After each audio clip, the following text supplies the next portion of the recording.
this is Chris. Hey, Chris. Long-term vegetarian diet changes human DNA, raising risk of cancer and heart disease. Did we just talk about that? Is a heading from the London Telegraph, March 29th, 2016. Love it, don't you? Gosh, how many animals would be in trouble right now? That'd be a problem for all the herbivores. But you're talking about a vegetarian issue in a frugivore species. Because we are, whether one likes to admit it or not, we're frugivores. We are the highest evolved, the highest species neurologically on this planet. And it's time man accepts that. Not better than, no, I didn't say that. I said higher in the evolutionary scale, so to speak, higher in the level of awareness supposedly, but man has not even claimed his level. He's just wallowing it down in the ground with the pigs, and then eating the pigs. It's like, no, we reach to the sky. We pick and eat and pill. This is all we have.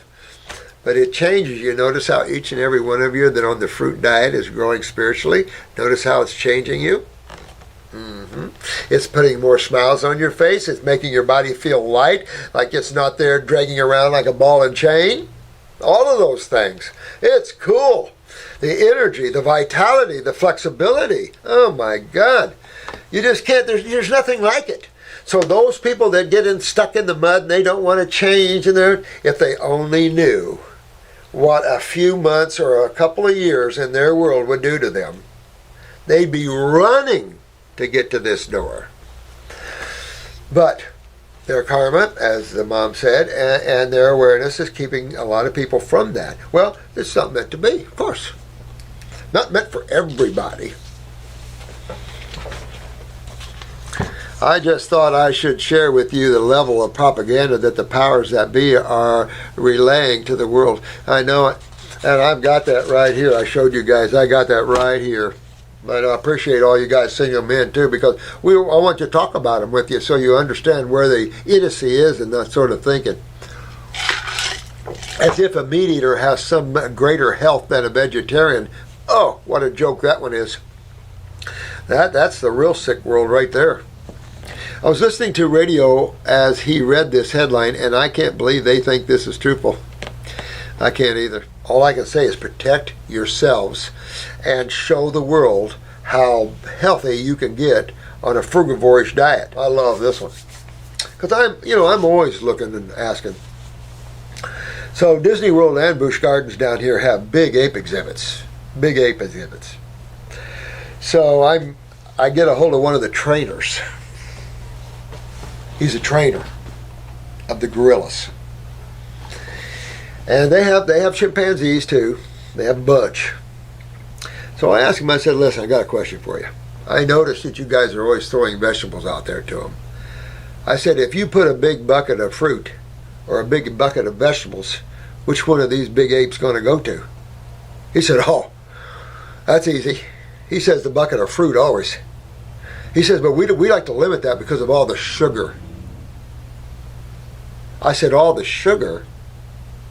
Just because they taste sweet, you think it's just high sugar, bad sugar? That's the problem. There's no awareness behind that. The guy was a good guy, and I had a little talk with him about that. About the difference in species and things like that. So even though these species are eating what they're being fed or where they're living, that's not what they want.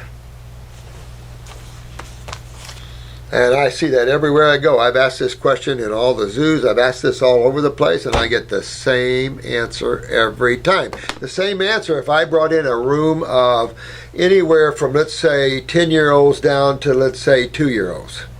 My grandson was eating fruit at 4 months old. But, at the time I'm saying that he could walk and get it, so we give him a year. I can't forget, he was walking before a year. I can't remember how young he was, but man, unreal. Fruit always. Vegetables? No, fruit. So, it's in the intuition. It's our food. And people are so willing to taint that. And it's just the negative forces controlling these people. And that's why it's important to break loose of these negative thoughts and negative controls, because it's pulling man deeper down. We're here to bring the light to the darkness. No more pulling down. We're going to pull back up with more power than the negative forces. Well, there's a lot more coming. So it's enough to say that a lot of neat things are happening. And a lot of people are getting well. That's cool stuff. I'm amazed that the last couple of weeks there was some girl that just went to YouTube. She had MS. Now she doesn't. There's this lady with leukemia. We get these all the time, and it's like, I love that. It shows the tenacity and the brilliance and the awakening process of these spiritual beings that say, you know what? I get it. I'm going to take control. I'm going to do this myself, clean my body out, and get myself well. And that's just what they did.